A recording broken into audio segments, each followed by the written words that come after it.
Welcome to Chapter 11, Future of Cryptology. So we're going to take a look at the applications, future, and some of the laws that go with it. So as you know, currently, cryptology has been around for a while. Everyone has computers today, and so encrypting our hard drives is an important part of it. Systems protect it from if they get stolen or lost. We want to make sure that that information doesn't leak out, so we can encrypt our hard drives. We looked at the digital signatures and how hashing helps. How hashing helps us keep our digital signature safe, and we can tell if they've been modified or whatever. So in the world, as we start to go paperless, getting digital signatures is an important part. As we said, they are legally binding nowadays. Also, e-commerce. Everyone uses the internet nowadays. You do your banking on it. You buy stuff on it. Well, guess what? Every time you do something, it is encrypted. For safety reasons, we're trying to make sure that anyone can't steal our information. That is a big business right now. So we need to make sure that all that information gets encrypted. As we talked about, cell phones are also encrypted because they are digital. They are able to be scrambled and cell phone calls, so no one can tap into your phone through the airwaves. So cell phones are encrypted. We talked about the digital risk. DRM is designed to preserve the rights of the author, creator, or publisher. We're keeping the copyrights. Communication. Technology such as SSL, as we talked about the other day, protect the confidentiality and the integrity of the transmission. So these are some of the things that we were looking at over the last several weeks and how cryptology has impacted them. So earlier, the first half of this week, we looked at quantum cryptology, understanding that now we're sending out the key through the use of nature, photon, it's at the photon level. So it's making it very difficult for anyone to crack our code. And then we're going to look at the DNA cryptology. Let's take a short video of nanotechnology.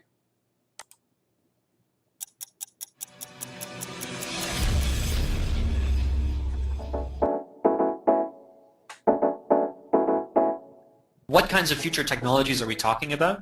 Turns out that quantum mechanics gives you a power, a tool that you can use in order to send information from one place to another with almost unprecedented secrecy, so unprecedented security. Quantum communication relies on something called the one-time pad, which is a way of sending secret information, provided you have a random string. If I want to send a string of ones and zeros, for instance, and I have another random string of ones and zeros, I can perform an operation on the message given in blue here.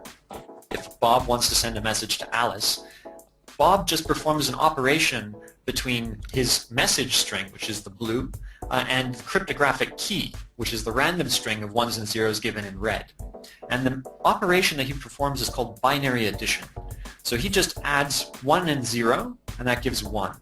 If he sees two of the same numbers, so 1 and 1, he writes a 0. Or 0 and 0, he writes a 0. 0 and 1, he writes a 1, and so on.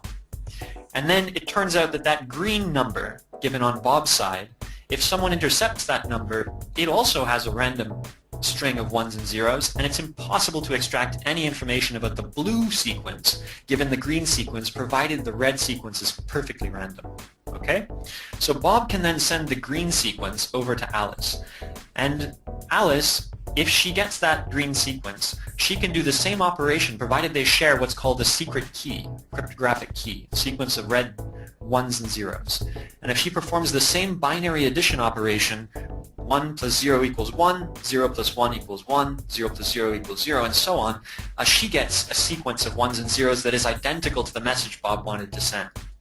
But if an interloper comes in, this eyeball, comes in and sees the message that's being sent, the eavesdropper will not be able to extract any information from that sequence unless the eavesdropper has the key.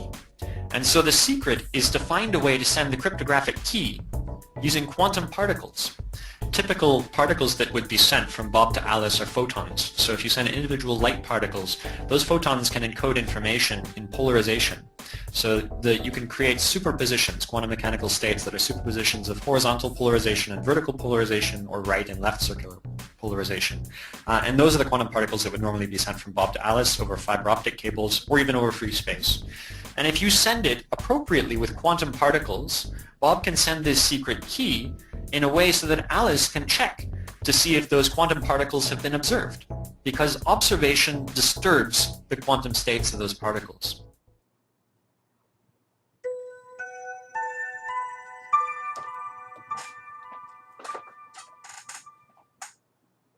So again, that was just a quick overview of how quantum is going to use. We also are looking at DNA cryptology. It can be defined as hiding data in a DNA sequence.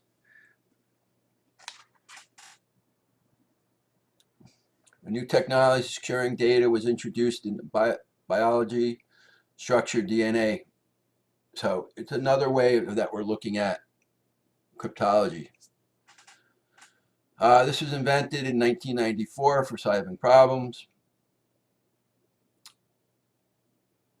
And the concept of using DNA computing is in the field of cryptology and stenographic. Has been identified as possible technologies that may bring forward unbreakable algorithms. That's what we've been looking at. So it's DNA computing 100 times faster than the fastest computer, minimal storage, and minimum power. Encode the bits of data to the nucleotides of the DNA, hide the data in plain sight as a stenography, as we talked about. So that's just another thing that we're looking into on the cryptology field. So let's talk about some of the laws. As you know, laws are here to help protect us, protect the people, protect everyone going on. So one of the major laws that has taken effect is HIPAA. The Health Insurance Portability and Accountability Act provides data privacy, security. So now if you go to the doctor, you have to sign something saying that you're not going to send anything, or no one has access to this. It allows you to have that information. And it allows the doctor to say, hey, we're not going to share this with anyone. So this is what one of the key things is, that they don't want people sharing your health records. Payment card industry, data security, PCI DSS, information security standard, organization handed branded credit cards. Again, that's just there to help protect the people's rights, to help protect our rights, to make sure that the credit cards are not using information that they're collecting from us, selling it, and they're trying to keep it safe. So when we do a credit card transaction, we know it's going to be safe. Then we have the Family Education Rights and Privacy Act, provides data privacy and security provisions for safeguards and students' information. So in school, it says we can't share information. Schools can't share any of your information. The Gramm-Leach-Bailey Act. This is a big one in the financial institution, saying that we have to keep our information private. Again, the Sarbanes-Oxley, or SOX, protects investors from fraudulent account. That was put into after the Enron scandal, making sure that companies, when they reported their information on a yearly basis, that it was accurate, and that the top management would be held responsible if it wasn't there. So we have the Fourth Amendment right, the right of people to be secure in their persons and houses, papers effect against unreasonable search and seizure. So somebody just can't, law enforcement can come into your house, hey, I want to search your thing. No, we have the amendment protects us.